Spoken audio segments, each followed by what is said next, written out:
ഞാൻ പറഞ്ഞല്ലോ, ഞങ്ങൾക്ക് നല്ല പ്രതീക്ഷയാണ്. 55 സീറ്റ് വരെ ജയിക്കുന്നതാണ് ഞങ്ങളുടെ കാൽക്കുലേഷൻ. ഇത്തവണ BJP 3-ാം സ്ഥാനത്തേക്ക് പോകും. ഇവിടെ അധികാരം പിടിക്കുന്ന പറയുന്നവർക്ക് കഴിഞ്ഞ തവണ കിട്ടിയതിൻ്റെ പകുതി സീറ്റ് പോലും ഇത്തവണ കിട്ടില്ല. ഇപ്പോൾ ആകെ BJPയെ ഒന്ന് ബൂസ്റ്റ് ചെയ്യുന്ന മാർക്സിസ്റ്റ് പാർട്ടിയാണ്. കാരണം അവരെ കാണിച്ചത് പേടിപ്പിക്കുകയാണ് ഞങ്ങളുടെ വോട്ട് കളയാൻ വേണ്ടി. അതിൽ രണ്ടുപേരൊന്നാണ്. പക്ഷേ അതൊന്നും ഇവിടെ നടക്കില്ല. ഇന്നലെയൊക്കെ പല വീടുകളും ചെന്നിട്ട് കോൺഗ്രസ്സിന് വോട്ട് ചെയ്താൽ BJPയെ അധികാരത്തിൽ വരുന്നൊക്കെ പറഞ്ഞ് പേടിപ്പിക്കുകയാണ്. BJPക്കാർക്ക് തന്നെ അവർ അധികാരത്തിൽ വരുന്ന ഒരു പ്രതീക്ഷയില്ല. അവർ തന്നെ പലരും പറയുന്നത് കഴിഞ്ഞ തവണത്തിനേക്കാൾ പകുതി പോലും കിട്ടാൻ ചാൻസ് ഇല്ല. അപ്പോൾ പിന്നെ എന്തിനാ അവരെ ബൂസ്റ്റപ്പ് ചെയ്യേണ്ട കാര്യം എന്താ? അതായത് ഒരു കാര്യം ഉറപ്പാണ്, ഈ തെരഞ്ഞെടുപ്പിൽ BJP 3-ാം സ്ഥാനത്താണ്.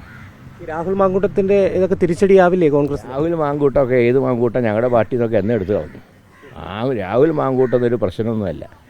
മാങ്കൂട്ടങ്ങൾ അപ്പുറത്തുണ്ട് ഇഷ്ടം പോലെ. ഞങ്ങളുടെ ആൾക്കാരെടുത്ത് കളഞ്ഞു. ഒരു തരത്തിലും ബാധിക്കില്ല. മാത്രമല്ല അപ്പുറത്താണല്ലോ കുറേ ആൾക്കാരുള്ളത്. അപ്പോൾ അതുകൊണ്ട് അത് ഒട്ടും ബാധിക്കില്ല. ഞങ്ങളെ സംബന്ധിച്ച് ഇത്തവണ നല്ല പ്രതീക്ഷയാണ്. ഇത്തവണ ഞങ്ങൾ തിരുവനന്തപുരം കോർപ്പറേഷൻ പിടിച്ചിരിക്കും. പാർട്ടിയിൽ നിന്ന് പുറത്താക്കിയെങ്കിലും രാഹുൽ ഇപ്പോഴും MLA ആണ്.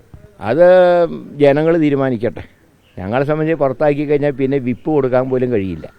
അതാണ് പുറത്താക്കലും സസ്പെൻഷനായിട്ടുള്ള വ്യത്യാസം. സസ്പെൻഡ് ചെയ്ത് കഴിഞ്ഞാൽ വിപ്പിൻ്റെ നിയന്ത്രണത്തിൽ വരും. പക്ഷേ പുറത്താക്കി കഴിഞ്ഞാൽ പിന്നെ പുറത്ത് തന്നെയാണ്. അതുകൊണ്ടാണ് ചില ആൾക്കാർ ഇപ്പോൾ പുറത്താക്കാൻ ചിലരൊക്കെ ഇങ്ങനെ ശ്രമിച്ചുകൊണ്ട് നമ്മുടെ സ്റ്റേറ്റ്മെൻറ്റുകളൊക്കെ ഇറക്കുന്നുണ്ടല്ലോ. പുറത്താക്കലില്ല, അങ്ങനെയുള്ളവരൊന്നും പുറത്താക്കില്ല. എന്നാൽ സദാചാര വിരുദ്ധ പ്രവൃത്തി ആര് കാണിച്ചാലും പുറത്താക്കും.